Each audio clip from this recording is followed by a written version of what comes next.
Nakaalerto ng National Disaster Risk Reduction and Management Council o NDRRMC sa inaasahang rocket launch ng South Korea. Epektibo na uli ang no sailing at no fishing zone sa eastern seaboards ng Luzon at Visayas na posibleng pagbagsakan ng booster ng rocket. May ulat on the spot si Steve Dailisan. Steve? Rafi, patuloy pa rin na inaantabayanan dito sa tanggapan ng National Disaster Risk Reduction and Management Council yung impormasyon kaugnay sa eksaktong oras nung nakatakdang rocket launch ng South Korea ngayong araw. As of 6 a.m. Rafi, mula doon sa Office of the Philippine Defense and Armed Forces Attaché, natapos na yung final rehearsal ng launch ng rocket mula sa Korea Aerospace Research Institute o KARI kahapon. Ang schedule ng launch ng Korea Space Launch Vehicle 1 na maglalaman ng Science and Technology satellite ay mula 2 p.m. hanggang 4 p.m. oras yan, Rafi, sa Korea o 3 p.m. hanggang 5 p.m. naman oras dito sa Pilipinas. Iaanunsyo mamayang 12:30 p.m. yung oras dito sa Pilipinas, yung eksaktong oras ng launch. Magbabago raw kasi, Rafi, yung oras ng launch sakali magkaroon ng pagbabago sa panahon. Dalawa yung posibilidad na tinitingnan nila. Una, yung posibleng bumagsak ng buo yung booster o maaaring magkapira-piraso ito sa dagat ng Pilipinas. Napakaliit daw ng chance, Rafi, na bumagsak ito sa lupa, 0.1%. Sa bilis, halos hindi raw mamalayan yung paglipad nito sa airspace.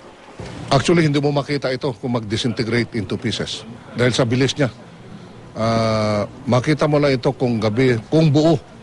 That is according to our planetarian, si Manong Max. Makita mo kung gabi ito.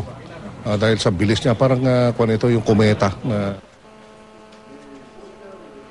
Nagpatupad na nga, Rafi, ng no sailing at no fishing zone sa mga probinsya ng Camarines Sur, Camarines Norte, Catanduanes, Samar and Leyte provinces at kabilang na ang Dinagat at Siargao Island. Samantala, partial closure of airspace at partial airspace restriction naman yung ipinatutupad ng Civil Aviation Authority of the Philippines hanggang December 2. Sa ngayon ay 7 international flights ang ire-reroute. Yan yung biyaheng Koror, Saipan, Guam at yung Hawaii. Yan naman dumadaan lamang sa ating airspace. Kahapon, nag-clearing operations na, Rafi, yung Philippine Navy at yung Coast Guard para paalisin yung mga mangisda at gayon din bilinan yung mga malalaking barko na dumadaan at iwasan muna yung lugar na yan. Napakaliit daw ng chance, Rafi, na bumagsak itong mismong capsule na, o yung KSLV-1. Pero kung mangyari man ito, inabisuhan na rin yung mga kababayan na huwag itong lapitan at sa halip ay pagbigay alam agad ito sa kinauukulan. Samantala, Rafi, hindi ito yung unang attempt na mag-launch ng Science and Technology satellite.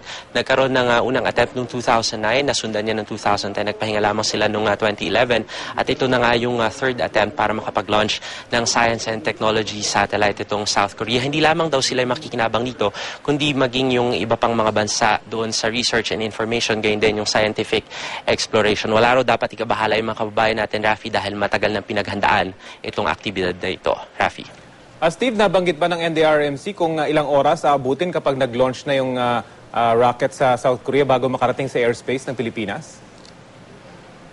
About ang sinasabi nila kanina, yung first na fall ng debris, Rafi, ay nasa mahigit 1,000 seconds or tinatayang 19 minutes, napakabilis at halos hindi mo nga raw ito mamamalayan. Pero yung itatagal nung mismong proseso na ito, ang sinasabi nila ay mga 3 oras lamang, kaya hindi naman siguro ganun maiinip yung mga mangisda natin o yung iba pa natin mga kababayan para nang sa gayon maging ligtas din sila sa kabuuan nitong rocket launch na ito ng South Korea. So Steve, pag-confirm na yung launch ay sa loob ng 3 oras ay pwede na mag-abiso ang NDRRMC kung malilift na yung limitasyon dun sa zones na binanggit mo.